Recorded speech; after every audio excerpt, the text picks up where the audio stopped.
hauni ya karbi rigunan su ya tsoma cikin jinin zakanya ya kamo dokin sa ya hau ya tafi gari da riguna jina-jina, wato shedar ya cika aikin sarki. Da sarki ga haka ya murna, amma da hauni ya bashi takardun nan ya karanta su ɗaiɗai ya kuma gaya masa sakon da suka yi.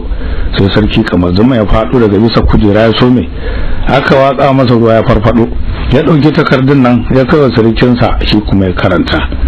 Aka ba iyayen yara su kuma suka gani, aka jawo matan na aka sa musu kili a wuya, aka kewaya da su gari, kowa ya tsine musu. Sarki yasa aka tsire su, aka bar su nan suna haure-haure suna buɗe baki har suka mace. Hauni dai bai ce ya saki yaran ba, balle abi. Amma batun bakin cikin sarki kamar zaman da sarkinsa da iyayen yaran nan, in an ce za a tona kai kanka ba ka ji daɗin labarin ba, domin tsaba bakin ciki. Abin da ya bi dai sai mu rufa, ka ji labarin kamar zaman da 'ya'yansa.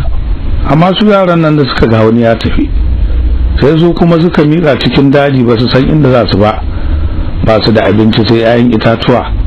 In dare yayi su samu ice su haye su kwana bisa, da safe su tashi su miƙa. Suka yi ta yin haka har kwana 15 ba su kai ga gari ba. Ranar suna cikin tafiya sai suka tarar da wata barewa matacciya, ba su san abin da ya kashe ta ba. Suka yi murna, suka ɗauka, suka samu kartajiya, suka yayyanka barewan nan kamar kilishi suka shanya. Da ya bushe suka ɗauka, suka rika ce sannu-sannu suna gamawa da 'ya'yan itace. Suka yi ta tafiya kwanaki, sa'an nan suka isa wani gari kato. Amjadu ya ce wa Asadu, sai ka tsaya nan ne in shiga in yi mana bara, na ga mutanen garin na kirki ne, zo in kira ka mu shiga mu nemo ni gida mu barantaka. Asadu ya ce a'a, sai dai ni tafi, ba na iya zama nan daji ne kaɗai. Amjadu ya bar shi ya tafi ya shiga gari. Yana shiga sai ya fara isa gidan wani mutum, ya tsaya kofar gidan yana cewa masu gida ku taimake da sadaka, domin kaunar ku da shugaban talikai. Masu gida ku ji kaina yadda Allah ya ji kanku. Yana cikin bara sai wani tsoho ya fito ce masa, samari halama kai bako ne nan ko? Asad ya ce yanzu na shigo, dan uwana na nan bayan gari, na zo samun mana abinci ne. Tsoho ya nuna alama yana jin tausayin sa, ya kama hannunsa ya ce shigo cikin sama maka abin da za ku ci kaji. Asad ya ce to ya bi shi yana cewa Allah ya karba. Annabi ya gode, Allah ya sa muna cikin cetonsa. Ya saurara bai ji tsohon ya ce abin ba, sai dai shiga suka wuce can kure gida. Sai kai shi wani ɗaki ya kulle, ya sa wata ƴarsa ta rika kiwonsa kamar yadda ake turke rago. Yace kullum ta bashi abinci sau 2 da safe da dare, ruwa kuma sau 2 kowace rana.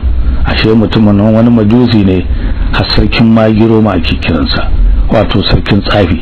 Kowace shekara ashe abin da yake yi kenan, sai ya kama musulmi in watan zuwan tsaunin su na tsafi ya tsaya, to musulmin nan shi yake yankawa ya ba gunkin su jina.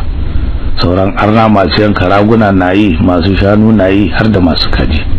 Amma shi sarkin tsafi sai mutum yakan ba gunkin kowace shekara. To watan zuwa bautar gunkin ya kusa, shi yasa ya samu Asad ya aje don wannan bukata. Kaji labarin Asadu. Amma Amjadu da ya jira har kusan rana faduwa bai ga dan uwansa ya dawo ba, sai shi kuma ya biyo duba shi. Yana shigowa sai ya gamu da wani musulmi, ya tambaye shi ko ya ga dan uwansa mai kama kaza a nan inda ya fito. Mutum ya ce a'a ban gan shi ba. Ya ce halaku baki ne. Amjadu ya ce mutumin ne ya ce ai ba ku san cikin garin ba, akwai waɗansu majusawa masu bauta wuta da gumaka. In ya faɗa hannun ɗaya daga cikin su, kai da ganinsa sai wani ikon Allah. Abin da ya fi kai ma kanka, tunda yake magariba ta kusa, sai ka biyo ni mu je gidana ka zauna nan. Kullum ka rika shiga gari neman ɗan uwanka, in Allah ya sa kuna da rabon ganawa ku gana. Amjadu ya ce to ya bi shi, suka tafi gidansa. Ashe mutumin baduku ne. Amjadu ya zauna nan yana koyon dokanci. Da rana kuma ya shiga gari neman Asadu, kullum sai kuka. Asadu shi kuma can kullum haka nan, ba wanda ya san inda dan uwansa yake. Ana nan wata rana Amjadu yana yawo sai ya gamu da wata karuwa. A ta ganshi zai ta ce aure ta. Shi ko yace a'a shi yaro ne. Ina shi na auren karuwa, gashi ko na faru ma bai ba tukun. Karuwa ta bi shi ta ce ita ko ina ya shiga sai ta ga gidansu, ba ta kwasan kowa sai shi, lalle ku ya aure ta. Amjadu ya rasa yadda zai da karuwan nan, ko ina ya sa kafa sai ta mai da tatuna. Shi ba dama ya kai ta gidansa, yana jin kunya.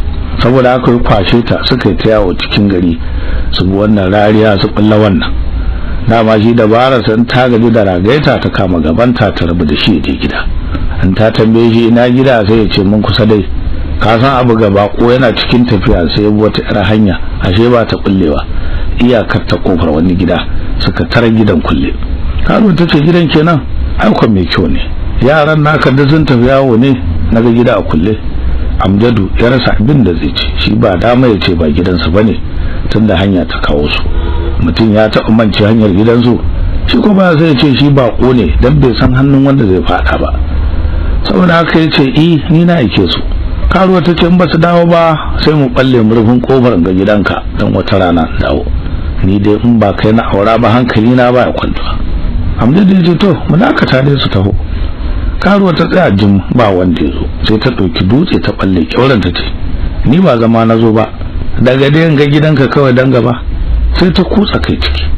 Amjadu ya je kamar ya ruga ya dai kanne ya kasa da ya shiga, ko da yake bai san mai gidan ba. Suna shiga sai suka tarar gashin tuduna an yi ga abinci iri-iri an sami sau na tebur ga kujeru biyan aje.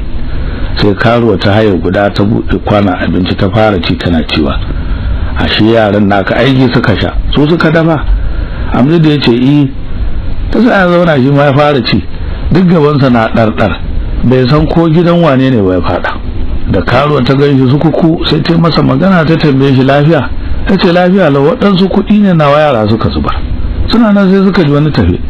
Amjadu ya tashi ya tare shi, ashe sarkin fadan garin ne, wannan gidansa ne yasa aka gina nan dan shan iska. Abincin da nace maka Amjadu sun tarar shi ya aiko da shi daga babban gidansa dan yau zai zo nan shan iska. Ko da Amjadu ya gaishe zai kwashe labarin karo duk ya ga masa. Yace in zai kashe shi ya kashe shi. Dama shi tunda baya tare da Asadu ba zai dawo ba ko ya mutu. Sarki ba da yace ba na kashe ka. Yadda kace gidanka ne in na shiga ka dauke ni kamar baranka. Kai mun fadan abin da yasa na fita. Kai ta sa ni yan aiki. Amjadu yace to ko ne koma sarkin fada yabi sai ya fare masa fada. Wai dan me tafi yawo an ce share gida ya tsaya fita. Sarkin fada ya durkusa yana ta tuba. Karo ta ce ya mutuwa ba shi kashi. Amjadu yace gaske ki amma sai ya kara. Suka ci gaba da cin abinci. Sarkin fada ya ɗebo musu ruwan wanke hannu ya koma gefe guda sai bacci kwashe shi. Ko da ganin yayi bacci sai karuwan nan tace sai Amjadu ya kashe shi ta dai ta tsane shi. Muddin ko yana nan gidan ba ta auren sa. Tace wai ya fi muni kamar Amjadu ko yaron gidansa bai kamata a tarar da mummuna ba. Amjadu ya ce shi ba ya kashe shi. Karuwa tace in bai kashe shi ba ita ta kashe shi. Ta tashi ta ɗauki takobi za ta sare shi sai Amjadu ya karɓi takobin ya ce ta bari ya sare shi da kansa. Ta miƙa masa sai ya ɗauke kanta. Ya tada sarkin fada ya gaya masa abin da ya faru duka.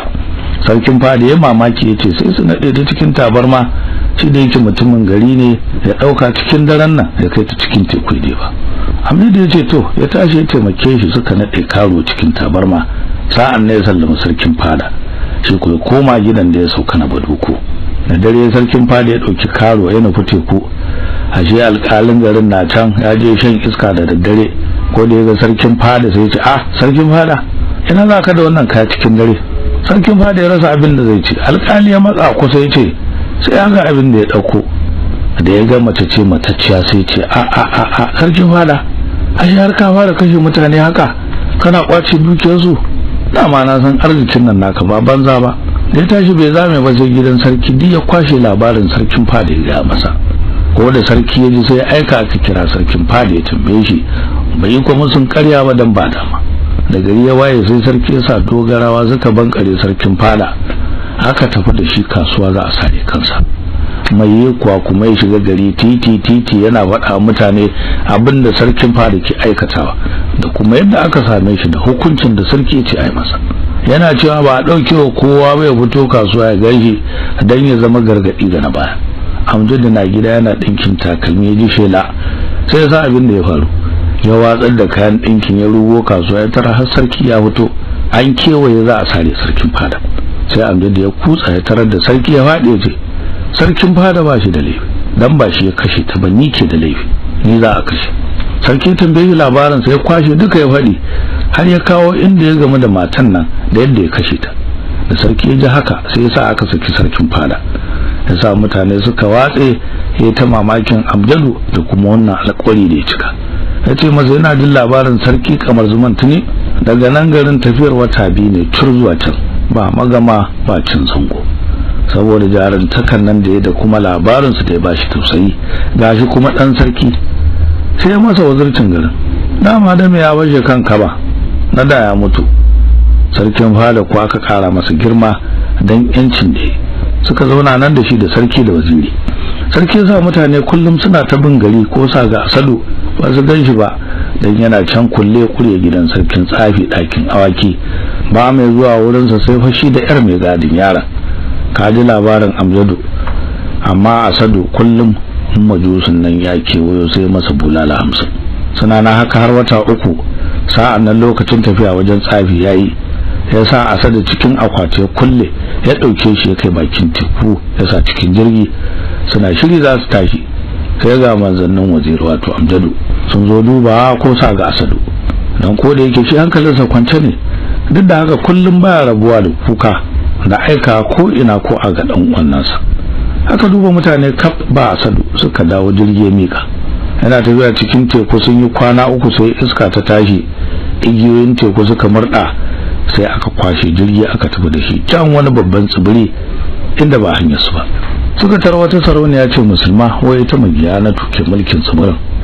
Har nan sun san sarauniyan nan musulma ce, saboda haka da ta tambaye su inda za su sai suka ce su masu sayar da bayi ne, sun sayar da waɗanda suka kawo duka sai guda ɗaya. Suka fi da Asadu suka nuna suka ce amma wannan ba mu sayar da shi. Sarauniya ta duba Asadu ta ga hasken musulunci a goshinsa, ta ga kuma lalle ba dan banza bane, saboda haka tai su sai mata da shi suka ki. Sai ta duba Asadu ta ce ka iya rubutu? Asadu ya ce Allah ya baki nasara. Ta za aka kawo maza alƙalami da tawada ya rubuta mata labarinsa duka. Da ta karanta sai hawaye suka zubo mata. Ta duba arnan nan tace na nufe ku da ku sayan min da yaron nan kun ki, to ku je an kwace muku. Masu jirgi suka je masaukin su suka yi bakin cikin rabuwa da Asadu, ba su san abin da za su yi ba, ko su koma ko su ci gaba. Sarauniya ta bashi abinci irin na asali ya ci har ya koshi. Suka zauna yana ta bata labarinsa duka. Da magariba ta sarauniya ta nuna masa ɗakin da zai rika kwana kafin ya huta, ta mai da shi garin su. Haji zai kwanta, yana nan kwance sai ji jikinsa ya tsami. Ka san wanda ya wata shi da cikin ɗaki yayi kwana 3 cikin akwati, ba abin da yake so irin miƙe kafa. Saboda haka sai tashi ya fita kofar gida yana miƙe kafa, sai ga wata ɗan rijiya ya zauna gindinta ya sha iska. Abinka daga jeri sai bacci ya share shi. Yana bacci bakin rijiya, ashe kuma sarkin tsayi ya fito daga masaukin su, yana yawo yana ta bakin ciki, yana duba ko Allah ya bashi ko dan jariri su sace su gudu da shi. Sai ga wani na bacci, bai san kuma ko wane ne ba. Sai kirayen uwansa suka dauke shi a hankali, suka sa cikin akwatin da suka fidda Asadu daga gare shi, suka kulle, suka haye jirgin su, suka gudu cikin daren nan. Da Asadu ya farka ya ji shi cikin akwati kuma sai ya salati. Wanda sarkin tsafi ya ga Asadu ne sai ya ihu, aje sai shi kafiri dan kafiri jikan kafiri. Wuta ta aure shi ya aure ta. Ya duba ƴan uwansa ya nuna musu Asadu ya samu. Yace ai tunda ya niyyar sai ya ba gunkin sa jinin Asadu, ko ina ya shiga sai ya dawo. Yace shi tsafi gare shi ba haye wani gado ne. Suka haye jirgin su suka gudu cikin daren nan. Amma da gari ya waye sarauniya ta nema Asadu bata ganshi ba. Ta tambayi masu jirgi, aka ce tun dare suka mika. Sai ranta ya ɓaci, ta san ba makawa su suka sace shi. Sai ta salati ta yi shirin yaƙi ta bizo, da yake jirgin ta ya fi nasu sauri. Zuwa rana tsaka suka hange ta tafi. Dama ku sun koma baya ne can wajen garin da suka fito, wato inda Amjadu ke wazarci, don su ɗauko hanyar daga inda suka sani. Ko da suka hange ta tafe sai suka ji tsoron in ta ga Asadu tare da su za ta halaka su ne kaf. Saboda haka suka kama Asadu suka tura cikin teku, wai dan in ta zo ta duba bata ganshi ba za ta halaka su ba. Cikin gidin jefa shi har suka tura duk da akwatin da yake ciki. Allah ya ba Asadu sa'a ya kama akwatin, iska ta tura shi da sauri.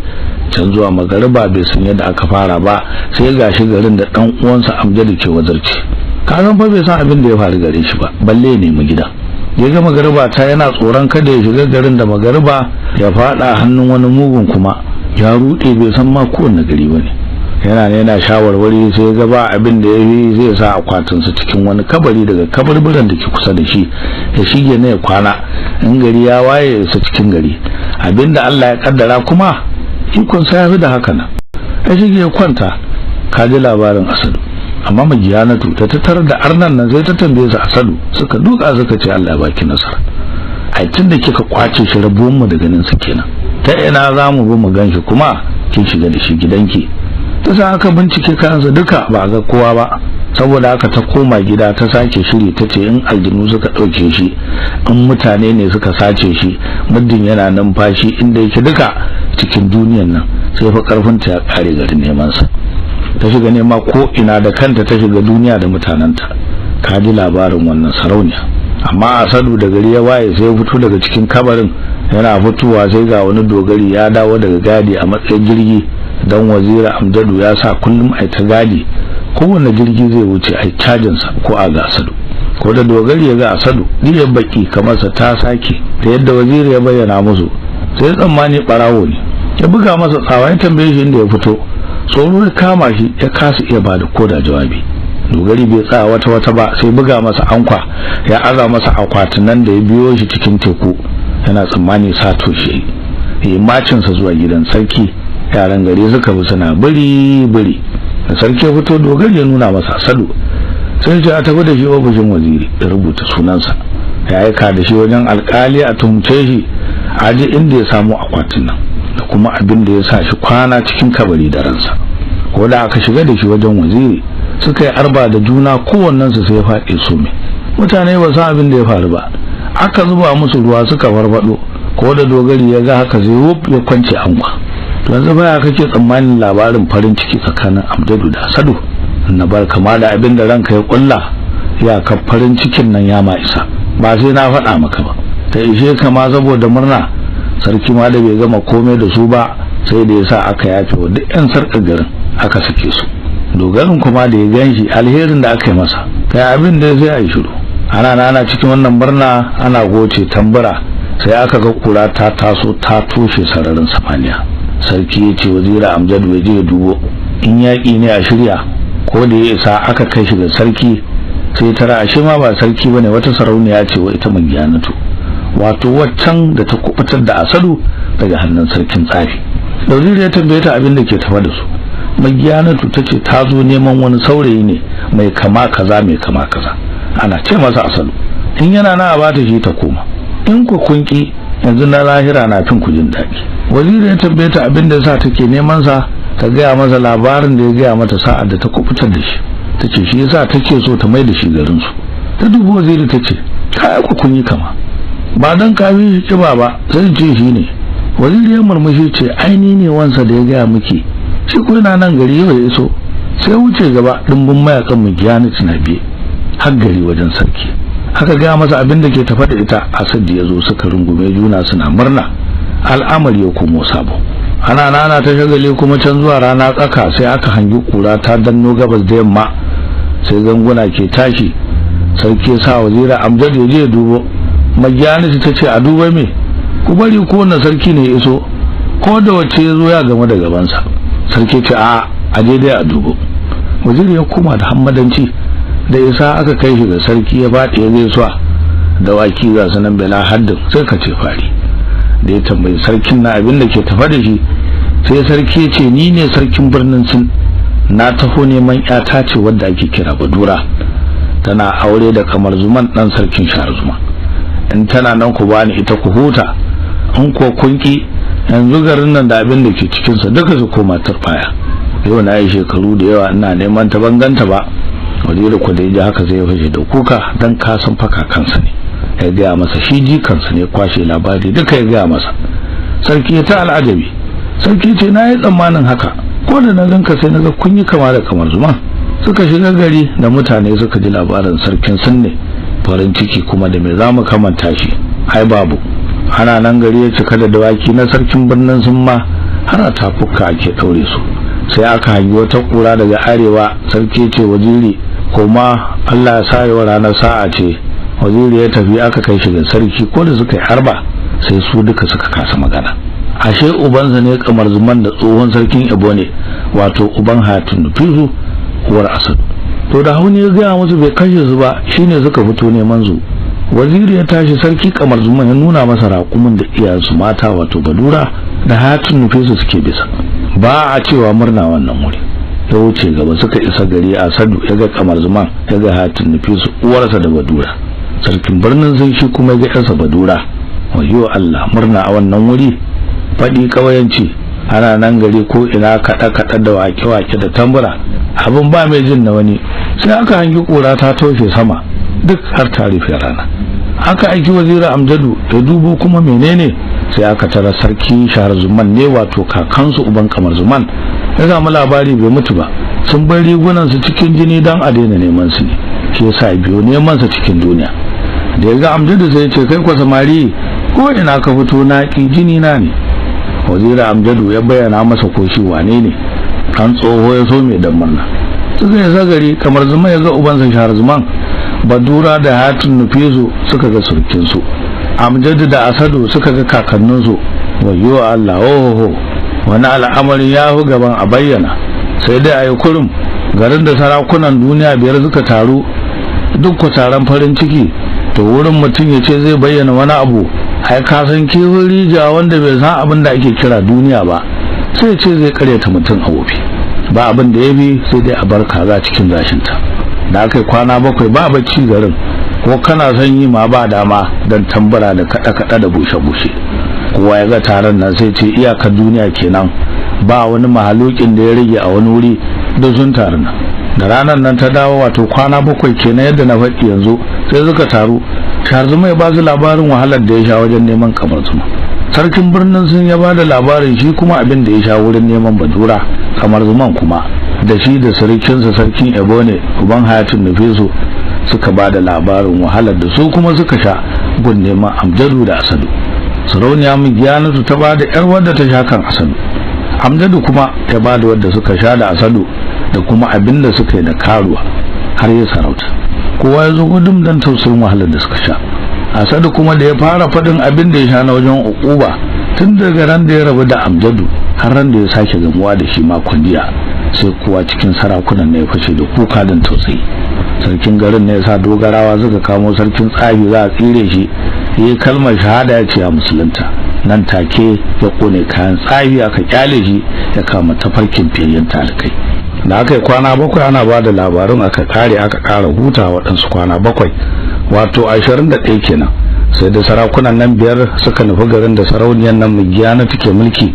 Aka tara sarakunan kasar aka yi biki, ta aure Asadu, ta sa wani wakilin kasar ita kwa ta bishi suka sake dunguma a kasar Shahrazman.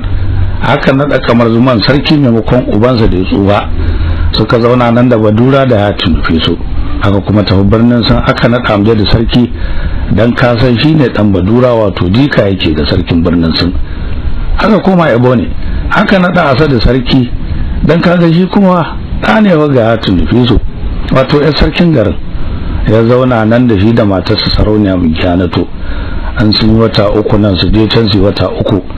Sarkin nan da Amjadu ya wazirci shi kuma ya bashi yarsa aure. Suka yi zaman su nan duniya ta komo hannunsu. In wannan ya nishadi sai shirya tafi garin wannan yawo. Allahu akbar, duniya na inda take, masu cin takwana can na mutsakarta. Ya Allah, domin alfarma annabinka ka sa ni cikin waɗanda za su mutu ba sai sun ci duniya. An bar wani baya abin labari. Waziri ya duba sarkin sarki ya ce Allah baka nasara, ka ji labarin Amjadu da Asadu. Na kama gana a kwabe ka, sarakai masu yin abin don kansu daga gare ki sarauta, burin duniya ya kare. Mutane suka yi tafi suka ce tunda kake baka taɓa ba da labari mai daɗi irin wannan ba. Kai duniyan nan ma ba wanda ya taɓa jin labari mai daɗi irin wannan. Da ashe ga labari mai daɗi za mu watse ba mu ji ba. Sarkin sarkai ce ga labari har labari, amma ya so ya rage wuri guda.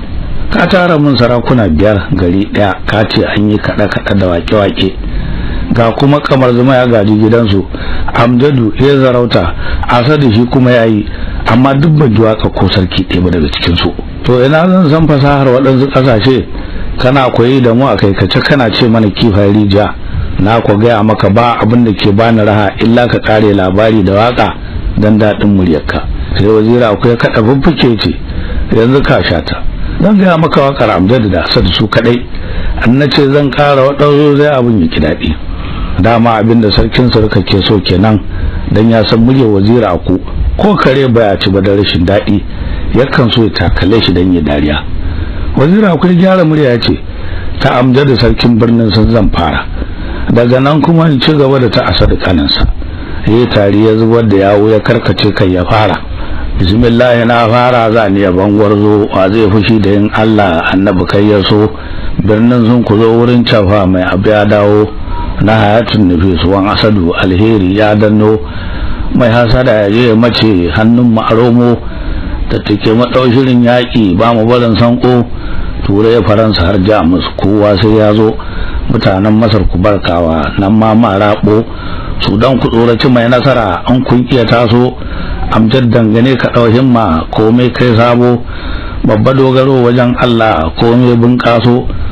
Saura guda mu je mu haji da ka zama gwarzo. Ya Allah ka duba sarkin mu ka ba shi halin tsoho. Alo Amjad alo gwarzon gwarzo. Allah baka nasara ka ji ɗaya daga cikin waƙoƙin Amjadu sarkin birnin sa. Kar kaɗe kunne kuma ka ji ta Asadu sarkin Ibo ne. Sarkin Sarika ya ce zaune ma nake, amma na rantse har da rawanin sarki Abdurrahman ɗan Alhaji, tunda kake baka taɓa rera mai daɗi irin wannan ba. Ga murya ko mu mutane ma shafa maka lafiya. Wazira akwai ji daɗi an yabe shi ya karkata kai kuma ya fara waka Asadu. Kaji suka watse suna tsammanin korarsa yake. Ku saurara ni zan fara ambatan sarki duk mai so ya ji. Ka ɗau himma babba ɗan uwansa Amjadu kwabbi wasa kake. Ka miƙe kafa ka kan matsaki duniya yau kai ɗaya ke agaji. Haba Asadu in ba ka shawara da wadda ta kafin da ni. Akwai wani gaula nan yamma kar ka sake kai wasa da shi. Tun baka zo ba yake so a bashi mulki mu ko sai mun kaki. Gaya masa mulki ba jawara bace kadan sauna balle ya ce. Ka tallaka tabitsan tallaka banda kiɗa me ya dace kai. Haba sauna don Allah ku dubi wando ne hoda jairi. Ka saurara babba dan Badura sanda sani mu ba mu da shi. Ciki ya sani inda ya cika shi ba saura da sai izgili. Adullah adu rasul ho gabla babban zalimi. Ya Allah kai jin kai gare mu. Ya Allah kai jin kai gare mu. Ya Allah kai jin kai gare mu dan alfarma at-tahiri. Wazira akwai dubu sarkin sarkai ce Allah baka nasara, shi kuma ka ji tasa. Sarakuna suka ce kai wannan ita ma ba baya ba, amma wane ne ake zagi a kai ce ba a faɗin zunan muji. Wazira akwai ce ma dakin garin da shi ya zo a bashi sarautar da aka bar shi wakilci sa'ad da aka je neman yara.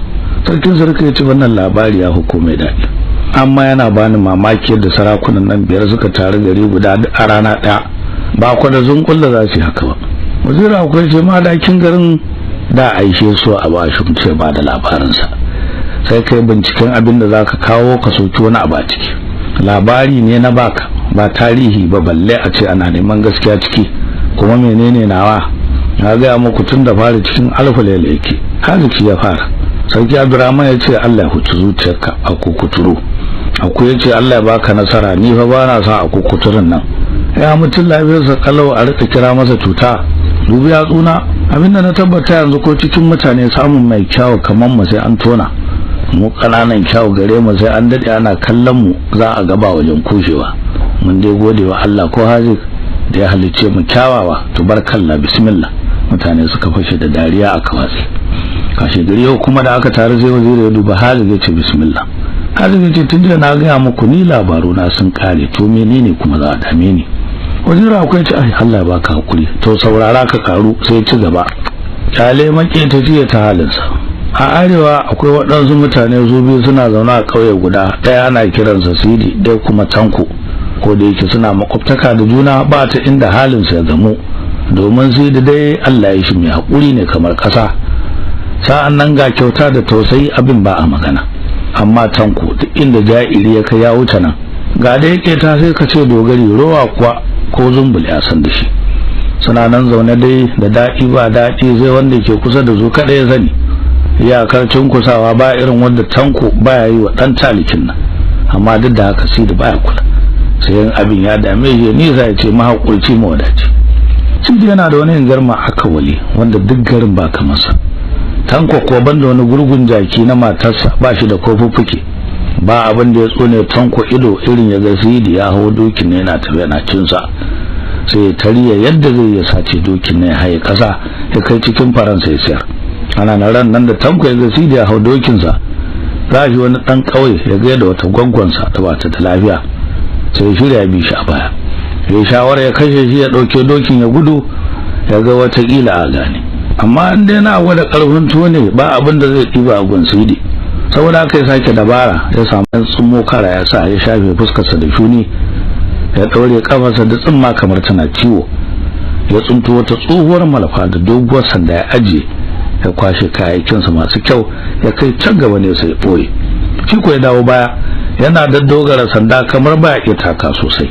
Can zai ga Sidi ya dawo kararab. Tanko ya garje masa magana a marere ce, bawan Allah ka ji kaina ka sana a kuturi, amusa ni nake yi tunda salatu na fito Hamis, amma kaga har yanzu ban isa gari ba. Na nemi inda zan yi bara abinci na rasa, rabona da sa hatsi baka tunje da magariba. Da shi da ya ji haka sai ji tausayin sa ya sauka, da sa hannu aljihu ya kawo taro ya ce ga sadaka saboda Allah, in mun je gari ka sai abinci. Ya kuma ciccibe shi ya dora bisa doki, shi kuma zai taka ya hau sai Tanko ya buga doki kami ya zabura da gudu. Da ya ga yayi wasi da tazara ba yadda zai ya kama shi sai za mai doki ko ya waiwaiwa ce, ni barawo ne dama lafiya talau, dokin ka dai nake zo in sace na kwaci nasara, kaga kwa tafiya ta. Sai ya ce dan Allah tsaya ka ji magana daya, in ka tafi kada ka ga mutane wannan dabara ce kai ka same shi. Tanko ya ce me za hana in fada yan uwana, sai ya ba bisa ga wannan wayo da ne maka. Sai da ya ce a'a ba wani abu nake gudu ba, sai idan ka faɗi mutane suka ji nan gaba ko sun ga gajiyayye na gaskiya a hanya ya nemi taimako gare su, ba za su taimake shi ba dan za shi tsammani kowa irin ka ne. Kaga hanyar nan taka za ta kashe wa gajiyayyu kasuwa har a rika barin su suna halaka saboda tsoro. Tanko ya ce zancen banza, ina ruwanka da wannan. Ya zabura ya tafi ya kwashe kayansa masu kyau ya sa ya watsar da tsummo kara. Kafin magariba ta ya ƙetare ƙasa, dama garin kusa da kan iyaka yake. Ya sayar da doki ya zo shanu 11 koro. Bayan kwana 5 ya iso gida ya daure shanansa ya ta kiwo. Mutane suka yi ta mamakin yadda ya arziki gaba ɗaya haka, amma sai da tun da ya ji muryarsa ran da ya sace masa doki ya san shi ne. Da ya dawo gida ya iske bayana ya ƙara tabbatarwa, amma duk da haka bai ce wa kowa komai ba. Ana nan ran nan kuma zai wani kawon Sidi ya kawo shanansa guda 10. Ya ce Sidi ya masa kiwo kafin ya dawo daga wani biki da aka gayyace su. Sidi ya ɗaure shanun nan gidansa. Da Tanko ya ga Sidi da shanu sai ya fara ganin kyashi. Ya tafi gidansa ya ce dan ka ga ina da shanu kai kuma dan san gasa ka zo, to sai kai hankali kada ka kuskura ka bari ɗaya daga cikin su ya shiga gona ta ya ci ko ganye ɗaya daga tsatsan gambar da na bari dan na su ci nan gaba. Ka san da sani fa an naga san ka cikin gona ta lalle in kashe shi. Shi da ya ce naji, Allah da ya kyauta. A kwana tashi ka san yau da gobe sai Allah. Ran nan da dare sai sa guda daga cikin shanun Sidi ya kuce shiga gonar Tanko ya fara cin tsatsan gamba. Da matar Tanko ta ji motsi a gona ta tashi ta duba ta hangi ashe sa ne, sai ta zo ta tada mijinta ta ce ka san dai Sidi ya rena ka, ga abin da kake masa kanda ko kansa ya faru. Ka ce kada ya bar shanunsa su ci gambarka, gashi can ya saki ɗaya da gangan ya cinye gamba sarai. Ko da Tanko ya ji haka sai tashi da fushi ya ɗauki baka da kwari ya fito gona, ya duba san ya ɗirka masa kibiya ya faɗi ya mutu. Da safe ya zo ba kunya ba tsoro ya Sidi abin da ya aikata. Sidi ya ce kashi Allah ya tsayan nan, yasa aka jaza aka kai daji aka yi. Mutane fa da matarsa suka dame shi lalle zai kara. Ya ce ba yi mahaƙurci ya mawadaci. Matarsa ta fusata ta ce ni ko kai ka kyale zai na san yadda ne na rama mana. In kai kana takamar haƙuri ne, ai ni ba na iya jurewa maganganun mu na mata a ce mun kyale da muna jin tsoro. Sai da matan nan ta sai da ta bari an yi kamar kwana 10 da an manta da wannan. Sai ta tashi ran nan da dare ta laɓaɓa garken Tanko duk ta sako shanun ta kora su cikin gonarsa. Suka yi ta cin gambar da yake fada. Da matarsa ta ji motsi sai ta tashi ta duba ta hangi shanu fari fat cikin gona suna cin gamba. Tana tsammani na Sidi ne, sai ta tada mijinta ce masa a haye ayyurri, ashe gobe ana shirin yin danja. Tanko ya ce mata menene lafiya wace irin danja? Matar ta ce wadan ka kashe wa Sidi dan mariki kwanan baya, shi yasa yau ya huji ya sake su duka su cinye gambar, in ya so abin da za a yi duka yi. Ka san wannan reni da ke tsakanin ku da Sidi ba shi da iyaka. sa'ad da mijin ya ji haka zai fusata ya dauki kwari da baka shiga gonar diya harbe shanun suka mutu. Ya koma gida ya ce matar na kashe su duka, gobe ku komai ta tafasa ta kone, ta san dai ba a kashe dan na kashe sa. Matar ta ce bari ta magana kisa, ai ko ta katuwa harara baya maka ba, da fa baka yi masa kanda ko bane tun da fari. Gari na wayewa sai Tanko ya tafi wajen Sidi ya ce na kashe shanunka duka da ka bari suka shiga min gona, inda za ka kai ni kwa duka je ka kai ni. Sidi ya ce asha, amma ni na shanun duka suna nan daure, yanzu na fito can hala na wani ne. Mutanen duniya ba su jin magana. Tanko ya dawo gida ya tafi garken sa ya tarar ba sa ko daya, ya dabe kai salati. Matar Sidi ta fito ta ce ni na zake su, je ka kai kuma duk inda za ka kai kara ka kai. Tanko ya rasa abin da zai je sai ya faɗa matarsa da tsina yana cewa ita ta sa ya kashe su. Ya hau mata da bugu, abin karar kwana ya shure ta a ƙahon zuci ta faɗi ta mace. Dogarawa suka kama shi aka je da shi gidan sarki, aka tambaye shi ya faɗi dalilin da ya sa ya kashe matarsa, duk ya kwashe ya faɗi. Waziri ya ce unguwanmu ba yake, ya dube shi ya ce kai da na sani ba ka da ko kaza ina ka samu shanu 11. Tanko ya ce iya na'am, Allah ya gafarta malam, ni wallahi ba ni so aka yi. Da sarki ya ga alama ba gaskiya cikin maganarsa ya sa dogarawa su tambaye shi, suka fasa mai shi sai zakan maza bulala suke kamar ruwa, har ya faɗi gaskiyar yadda ya kwace dokin daga wurin Sidi da kuma abinda Sidi ya ce masa duka da za su rabu. Sarki ya sa aka kira Sidi ya tambaye shi inda ya da dokinsa. Sidi ya kwashe labari duka ya faɗa sarki, aka samu abin da ya faɗi ya daidai da na Tanko. Sarki ya sa masa albarka, nan take sarki ya naɗa shi ma'ajin gari. Dama na da ya mutu ana neman wani mara cin amana a bashi a rasa. Aka kai Tanko kurkuku, aka shiga hidiman naɗin sarauta. Da aka gama zuwa azhar, sarki ya sa aka zo da Tanko. Sarki ya tashi da kansa aka dunguma zuwa kasuwa har da ma'aji Sidi. Aka yi gangami mutane suka taru. Sarki ya ce wa Tanko ya faɗa abin da ya waziri tun daga farko har ƙarshe. Ya kwashe ya faɗi. Da ya gama duk mutanen da ke kasuwa suka ce Allah ku tsine maka Tanko. Sarki ya ce a tsire shi. Da suka gama ido da Sidi sai hawa ya zubo Sidi ya durkusa gaban sarki ya ce yana roƙon arziki a yafe Tanko inda ya dan shi ne. Sarki ya ce ai ba dama, kowa ya kashe wani lalle a kashe shi, in kai ka yarda ya matarsa sun yarda ne, ai ba saboda laifin da ya maka bane zan kashe shi dan matarsa ce da ya kashe, amma tunda ka roƙan masa sulhu na yi maka, maimakon za a tsire shi zan sa a sare shi da takobi. Sarki ya duba Hauni ya ce a bani kan wannan azalimi. Kafin kifta da bismillah Hauni ya gama masa aiki, sai ga kai ƙasa baki na dutsa ƙasa. Allah ya kiyashe mu da cin amana da keta da zalunci, amin.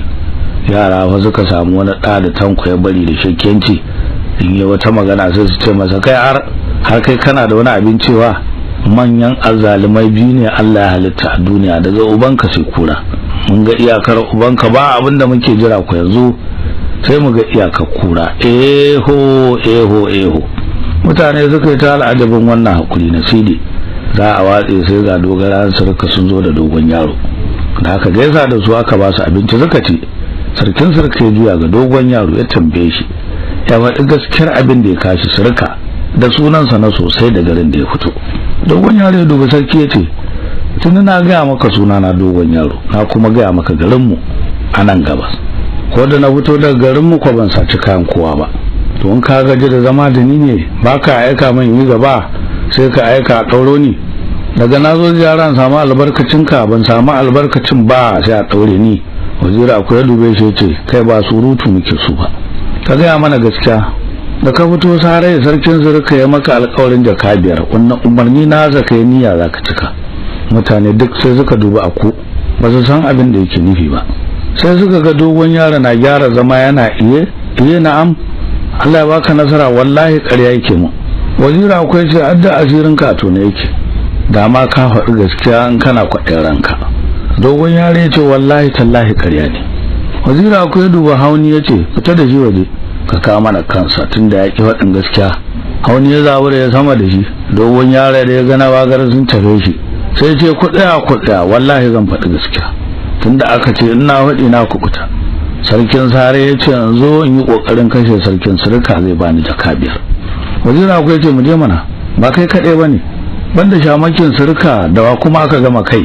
Shamaki na nan zaune gaban sarkin surka, ko da ya ambaci sunansa sai miƙe tsaye da faɗa. Ina ruwana, kai fa dan akunna haka kake da gamin husuma. Dogon yare ya ce wanne irin gamin husuma? Da kai ciki mana da magatakar da tsoho da sarkin zagi da aka fitar da hakimin basawa. Wazira akwai ce mun dade da sanin haka, ya kuka kulla da za ku kashe shi wajen kadarkon koyin mai katanga. Mutane da suka zo don suna kallo. Dogon yare ya duba akwai ce mutane na nan mun ajiye a bakin kadarkon da muka ji sarki na da wajibi. Dama niyan mu gobe da daddare ta sassare yake shi dan kadarkon su bar shi dago dan in yazo da mota rusa. An zanga ya mutu a lokacin nan komai yayi, sai su je su karɓi jakankunan wurin sarkin sarai. An ko san ga bai mutu ba, su zabura kamar za su taimako su yadda shi. Abin nan da na faɗi ko alqur'ani aka bani na saba gaskiya ne. Shawaki ta shi da rantsaran ƙarya ko shi ba ruwansa. Nan da nan dogara suka buge shi suka daure aka fitar da shi waje yana taran tsansa.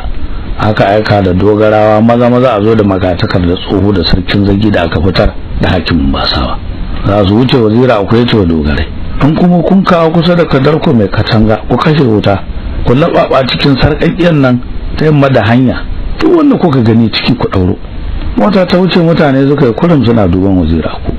Sarkin surka ya rasa abin da zai ce waziri sai kura masa ido kawai. Can kowa ya tashi ya koma gida. Mutanen surka da suka fara mamakin ako abin sai ya shiru. Da gari ya waye aka sake taruwa a majalisar sarki Abdurrahman. Sarkin sarki ya ce wazira aku banda gobe jibi zan tafi gida ga abin da ake ciki, amma ba zan fi wata 3 ba zan dawo garin nan naku.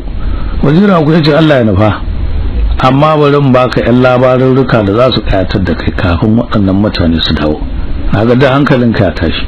Sarkin sarki ya ce hankali na ya tashi mana, dan Allah wani labarin ko na ji dama. Wazira aku ya ce to Allah ya kyauta, amma yana da hankali baya hudda mai tasafili. A wani gari cikin kasar Kano an yi waɗansu mutane guda biyu, guda ana kiransa Jatau, guda ana kiransa ɗan sanda mai abambanta. Ba su da wata sana'a sai su yo ice su sayar. Da yake sana'a su ta zama ɗaya haka, sai suka yi abota da juna, dare kaɗai ke raba su. Ka san mutum ba shi da wata magana sai ta sana'arsa, saboda haka kullum ba su da wani taɗi sai na inda za su samo itace mai kwari. Suna na haka sai ranar matar ɗan sanda ta ce masa kada ya jira Jatau yau, ya tafi shi kada ya itace, wai don kullum in yaje da Jatau ba su samu abin kirki, ko zan samu ma ba su sayarwa da wuri. Ta ce Jatau ke da gashin tsiya, shi sa take son raba su da mijinta dan kada ya goga masa. Da safiya ta yi Jatau ya biyo ta gidan ɗan sanda dan su tafi. Matar ta ce ai yayi gaba. Ya mamaki abin da yasa ya wuce shi rasa. Yana bi nasa wuri, yana cikin tafiya har ya isa daji, can ya mika cikin daji.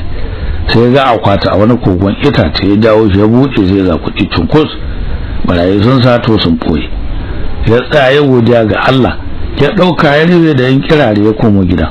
Da ya sassa gari sai ta san gidan abokinsa ɗan sanda ya iske har ya komo. Ya ba shi ajiyar kaya, dan shi gidansa babu wurin ajiya. Kan san da ya karɓi kaya ajiye. Da dare matar ta ce sai mu buɗa mu ga abin da ke da nauyi a ciki haka. Suka buɗa sai suka ga kuɗi ƙuru-ƙuru. Daga nan haka ta ce mijinta in ya tambaye ka kace bai baka ba ƙarya yake yi. Da inda za a tafi komai wuyar da masu tuhuma suka baka kada ka tuna. Ka san bayan wuya sai daɗi. Namiji kamar kama ai ka san kafi ƙarfin raki.